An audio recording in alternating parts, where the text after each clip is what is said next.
और अब बड़ी खबर का रुख करते हैं। अमेरिका के राष्ट्रपति डोनाल्ड ट्रंप ने ईरान और इजरायल के बीच बढ़ते तनाव को ध्यान में रखते हुए इजरायल के प्रधानमंत्री नेतन्याहू से ईरान पर जवाबी हमला न करने की अपील की थी। ट्रंप ने कहा था कि वो नेतन्याहू को फोन करेंगे और कहेंगे कि ईरान पर किसी भी तरह का हमला ना किया जाए। दरअसल ईरान ने रविवार रात से ही इजरायल की ओर करीब करीब 11 मिसाइलें दागी थी और 8 अप्रैल को युद्ध विराम के बाद से ईरान का यह पहला सीधा हमला था। ट्रंप ने कहा कि वो तुरंत नेतन्याहू को फोन कर बताएंगे कि स्थिति को और बिगड़ने से रोका जाए। उनका कहना है कि इस समय सबसे जरूरी है कि हालात शांत किए जाएं और किसी भी तरह की नई लड़ाई शुरू ना हो। हालांकि ट्रंप की अपील के बावजूद इजरायल रुकने का नाम नहीं ले रहा है। इजरायल ने ईरान के कई शहरों पर हमले किए हैं। इजरायली आर्मी ने सेंट्रल और साउथ ईरान पर हमले किए हैं। तेहरान में मेहराबाद एयरपोर्ट पर इजरायल ने बैलिस्टिक मिसाइल दागी। साथ ही नजवाबाद ड्रोन प्रोडक्शन यूनिट पर हमला भी किया है। यानी लगातार हमले जो है वो देखने को मिल रहे हैं। इन सबके बीच एक बड़ी खबर, 100 दिनों बाद फिर से पश्चिम एशिया में तनाव बढ़ता हुआ नजर आ रहा है। लेबनान पर इजरायली हमले के बाद ईरान का जवाब भी देखने को मिला। ईरान ने बीती रात इजरायल पर मिसाइलें दागी हैं। संघर्ष विराम के बाद ईरान का यह पहला बड़ा हमला जो है वो देखने को मिल रहा है। ईरान के मिसाइल हमले के बाद इलाके में हाई अलर्ट देखने को मिल रहा है। यानी ईरान लगातार हमले कर रहा है। 100 दिनों के बाद पश्चिम एशिया में तनाव बढ़ता हुआ नजर आया है। इजरायल लगातार लेबनान पर हमले कर रहा था और कई बार ईरान ने इसको लेकर आपत्ति दर्ज कराई, कई बार चेतावनियां भी दी, धमकी भी दी, समझाया भी, लेकिन इजरायल नहीं रुका। और इसका परिणाम क्या होता है? इसका परिणाम होता है कि ईरान ने भी अब बीती रात इजरायल पर एक के बाद एक कई मिसाइलें दागी। कहा जा रहा है कि 11 मिसाइलें दागी गई और उन्हें समय रहते इंटरसेप्ट किया गया। यानी संघर्ष विराम के बाद ईरान पर यह पहला बड़ा हमला था। इन सबके बीच एक और बड़ी खबर, सऊदी अरब में अभी अभी अमेरिकी एयरबेस पर हमला जो है, खबर सामने आ रही है। सऊदी अरब में अभी अभी अमेरिकी एयरबेस पर हमला किया गया है। प्रिंस सुल्तान एयरबेस के पास 2 धमाके सुनने की खबर सामने आ रही है। सऊदी अरब के अल खर्ज में भी हमले का अलर्ट जारी किया गया। थोड़ी देर पहले मिसाइल हमले का अलर्ट जारी हुआ था और इन सब के बीच अब यह हमला हुआ है।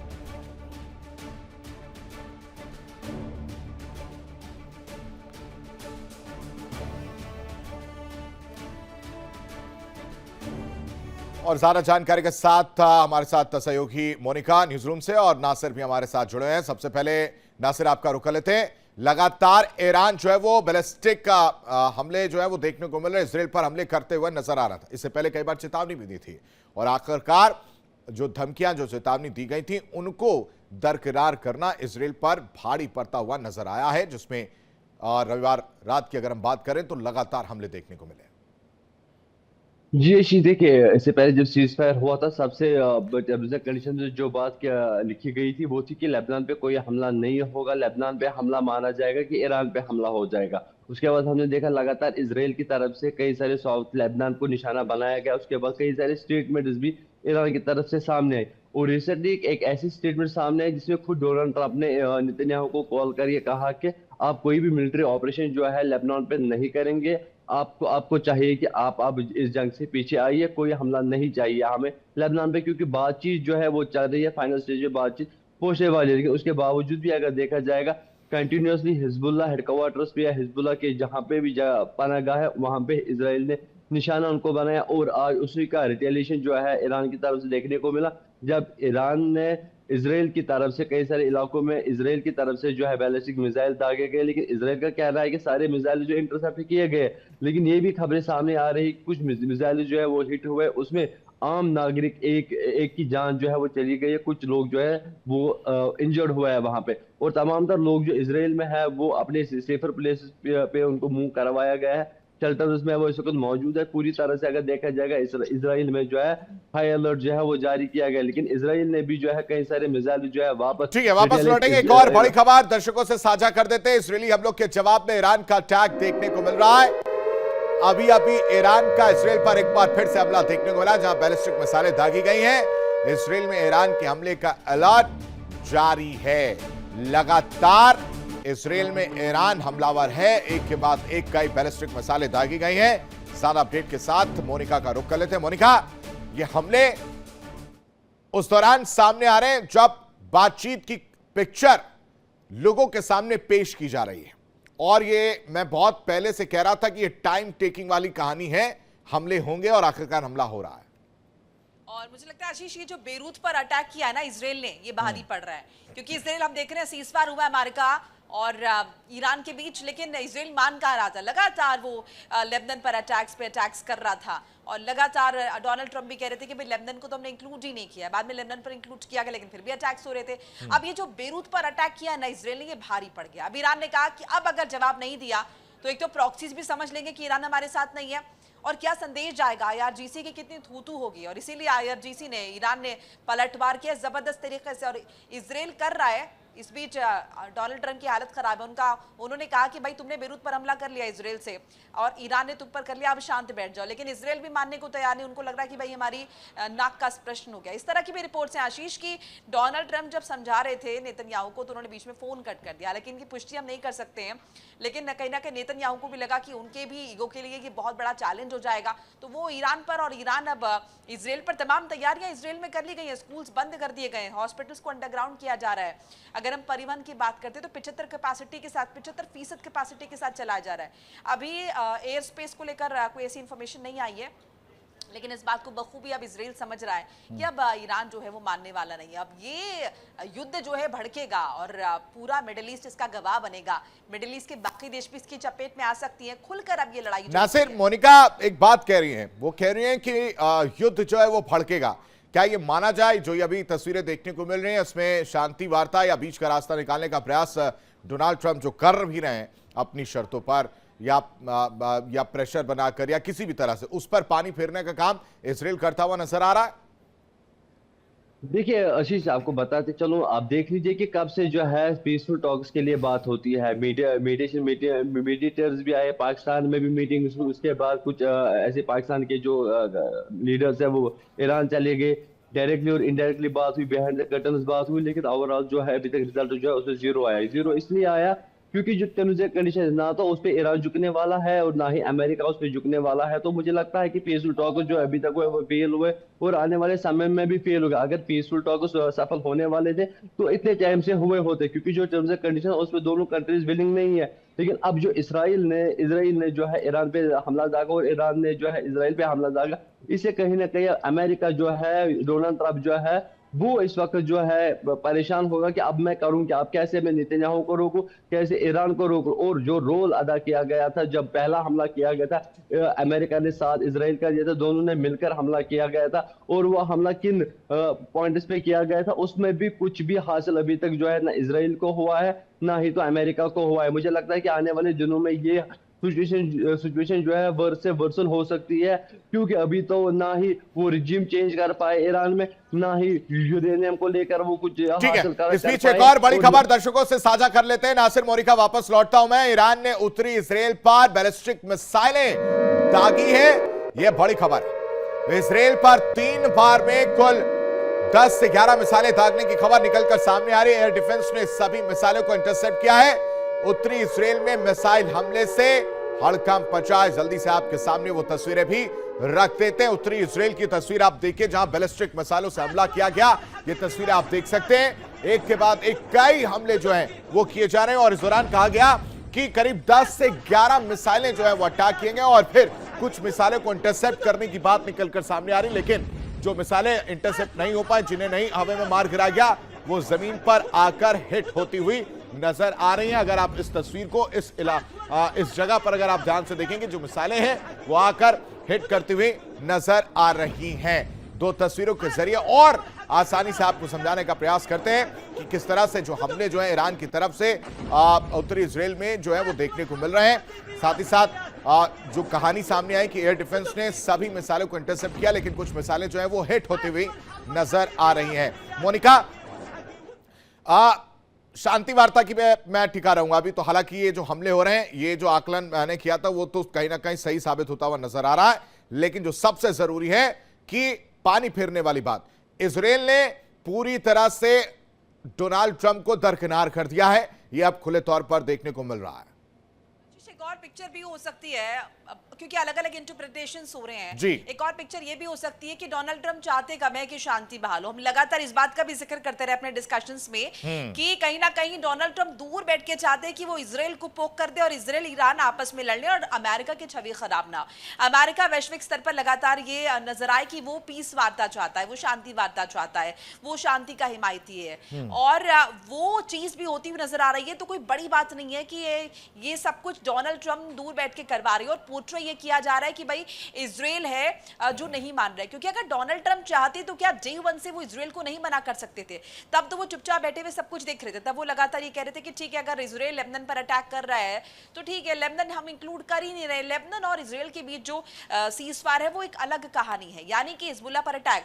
जबकि ईरान डे वन से अपनी बात पर अड़े कि किस तरह का सीजफायर है ये। अगर सीजफायर है तो किसी भी देश पर अटैक नहीं होना चाहिए, वेस्ट एशिया के तमाम देशों में शांति बहाल होनी चाहिए। लेकिन अमेरिका तब जो बैठा हुआ था। अब अगर ये स्थिति आ रही है तो ये भी मुमकिन है कि डोनाल्ड ट्रंप अपनी छवि को खराब ना करना चाहते हो और वो चाहते हो कि ईरान और इजराइल आपस में लड़ लें, क्योंकि दोनों ही सिरफिरे देश है और अपने अपने ईगो के लिए कुछ भी कर सकते हैं।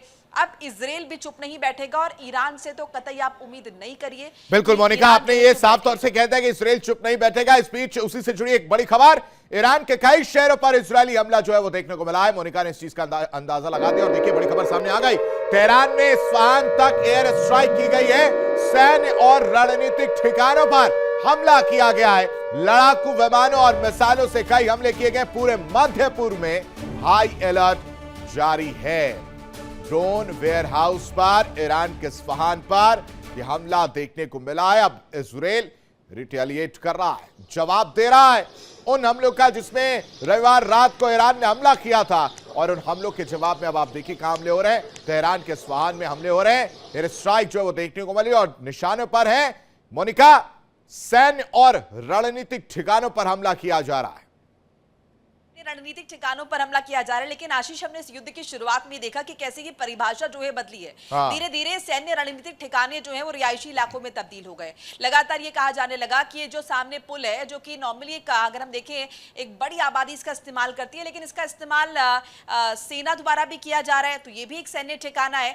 इसके अलावा रेलवे ट्रैक्स को भी निशाना बनाया जाने लगा। स्कूल्स को हमने देखा किस तरीके से निशाना बनाया गया, हॉस्पिटल्स को किस तरीके से निशाना बनाया गया, वाटर फिल्ट्रेशन प्लांट्स को नहीं बख्शा गया। तो ये जो डेफिनेशन है ये इस युद्ध ने कहीं ना कहीं बहुत पीछे छोड़ दी है और सब कुछ अब धूमिल हो गया है। कुल मिलाकर स्थिति मिडिल ईस्ट में अब शांत नहीं होने वाली है। ये बड़े पैमाने पर युद्ध छिड़ेगा और ये जो शांति वार्ता की तमाम कोशिश की जा रही थी, अभी तक सब शांत था, तब तो वार्ता हो नहीं पाई। अब जब कुछ शांत नहीं है तो किस शांति वार्ता की उम्मीद यहां पर की जा रही है? पाकिस्तान को तो वैसे ही खारिज कर चुका है ईरान। जिस तरीके से पाकिस्तान के नुमाइंदे पहुंचे थे ईरान और उन्होंने कहा कि मुज्तबा खामेनी से मिलेंगे, उसके बाद एक रिपोर्ट आती है कि ईरान कहता है कि नहीं, हमें पाकिस्तान की मध्यस्थता की जरूरत ही नहीं है, मध्यस्थता हम खुद कर लेंगे, हम डायरेक्ट बात कर लेंगे अमेरिका से।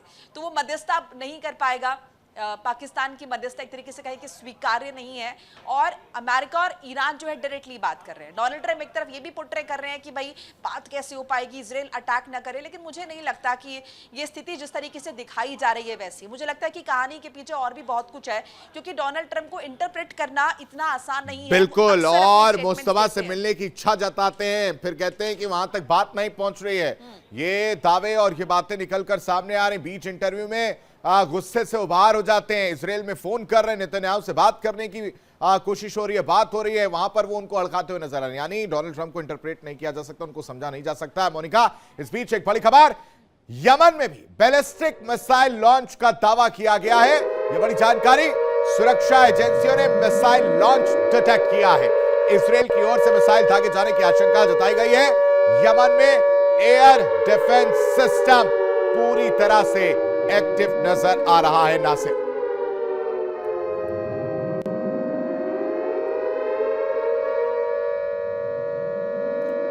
चीज जो है स्पेशली मेन सिटी जो तेहरान है उस पर भी जो है हमले दागे गए, इरान पे भी जो है हमले दागे गए। और यमन की अगर बात करें तो यमन से भी कई सारे बैलिस्टिक मिसाइल जो है वो इसराइल की तरफ से दागे गए। और अब रिटेलिएट जब किया जाएगा तो ऑब्वियसली सी बात है कि जहां से हमला किया गया, जहां से बैलिस्टिक मिसाइल दागे गए, वहीं वापस जो है मिसाइल दागे जाएंगे। उसके साथ साथ IRGC के कई सारे ऐसे पोस्ट्स जो है, कई सारे ऐसे क्वार्टर्स है जहाँ पे जो यमन में मौजूद है, जो तेहरान में मौजूद है। और इससे पहले भी मेरी सहयोगी मोनिका ने कहा कि जो सिविलियन रेजिडेंशियल एरियाज है वहाँ पे वो हेडक्वार्टर्स उन्होंने मूव किए हैं, वहाँ पे IRGC के हेडक्वार्टर जो है मूव किए गए। और जो हॉस्पिटल के बेस में जो है हेडक्वार्टर भी मौजूद है। तो कहीं ना कहीं अब इजराइल की तरफ से जो हमले किए जाएंगे, इससे कहीं ना कहीं बड़ा नुकसान जो है ईरान को उठाना पड़ेगा। चाहे हम एयर स्ट्राइक्स की बात करें, बैलिस्टिक मिसाइल्स की बात, ड्रोन की बात करें, उससे कहीं ना कहीं ईरान को बहुत बड़ा नुकसान जो है उठाना होगा। उसके साथ साथ अगर देखा जाएगा ईरान की रिटेलिएशन में, अगर देखा जाएगा ईरान में भी कई सारे इजराइल पे जो है कई सारे बैलिस्टिक मिसाइल जो दागे गए, अभी तक मैक्सिमम जो है जिनको आसमान में ही मार गिराया गया। कुछ ऐसे बैलिस्टिक मिसाइल्स है जो टारगेट पे हिट तो नहीं हुए, लेकिन दाएं बाएं वो हिट हुए, उससे कहीं ना कहीं नुकसान जो है इजराइल को भी उठाना पड़ा। और एक की खबर आ रही है कि एक की इसमें जान चली गई है और दो से तीन लोग जो अभी इंजर्ड हुए। कहीं ना कहीं अगर देखा जाएगा पूरी सिचुएशन के हवाले से अगर देखा जाएगा, पूरी तरह से जो है अब वॉर जो है वो छिड़ गई है। अब ये देखना बाकी है कि अमेरिका, डोनाल्ड ट्रंप का रोल क्या रहेगा। क्या वो वॉर का फिर से इजराइल का साथ देंगे या फिर से वो इजराइल को कंट्रोल करने में ठीक है। वापस लौटेंगे। एक और बड़ी खबर, तेहरान की सड़कों पर जश्न का दावा किया जा रहा है। जश्न की तस्वीरें निकलकर सामने आ रही। मिसाइल लॉन्च के बाद जश्न मनाया गया। तेहरान के प्रमुख चौक पर भीड़ देखने को मिली। ईरान से जश्न की तस्वीरें निकलकर सामने आई हैं। ये वो तस्वीरें जहां ईरानी झंडा लेकर लोग सड़कों पर उतर गए हैं अपनी सेना के समर्थन। मोनिका, हम पहले वो भी तस्वीर दिखाते थे जहां मिसाइलों का प्रदर्शन होता था और ईरान की जनता सड़कों पर होती थी। हम वो भी तस्वीर दिखाते थे जहां पर हमला होता तो फिर नाराजगी देखने को मिलती। अब ये भी तस्वीर है जहां हमले हो रहे हैं और जश्न का माहौल देखने को मिल रहा है। बिल्कुल मुमकिन है आशीष, वो एक कट्टरपंथी समूह जो सड़कों पर उतरा हो, जो वेट कर रहा हो कि इजराइल को मुंहतोड़ जवाब दिया जाए, क्योंकि इजराइल जिस तरीके से डिमीन लगातार ईरान को करता आ रहा है और लगातार वो लेबनान पर अटैक्स कर रहा है। भले ही उसने ये टैग किया हो कि वो आतंकी संगठन हिजबुल्लाह पर निशाना साध रहा है, लेकिन उसकी आड़ में कितने लेबनीज और कितने वो इलाके वहां पर जो है वो प्रभावित हुए हैं और इस पर कोई रिएक्ट नहीं कर रहा था। यहां तक सवाल उठे थे कि क्या ईरान अपने प्रॉक्सीज को ऊपर वाले के हवाले छोड़ चुका है, क्या अब वो खुद को उनसे अलग कर रहा है, क्योंकि खुलकर तो सामने नहीं आ रहा है। अब ये जो ईरान खुलकर सामने आया, ये ईरान का असली कैरेक्टर है। ईरान की जो एक्चुअल में अगर हम देखें जो उसका कैरेक्टर है, जो उसकी प्रकृति है, वो ठीक है मोनिका, नजर आई। ठीक है। बहुत शुक्रिया मोनिका और नासिर, आप दोनों का तमाम जानकारी देने के लिए। देखिए इंडिया डेली 24/7 अब आपकी स्मार्ट टीवी पर। इंडिया डेली मौजूद है सभी डिजिटल प्लेटफॉर्म पर लाइव और लगातार। इंडिया डेली 24/7 हर दिन राष्ट्र को समर्पित।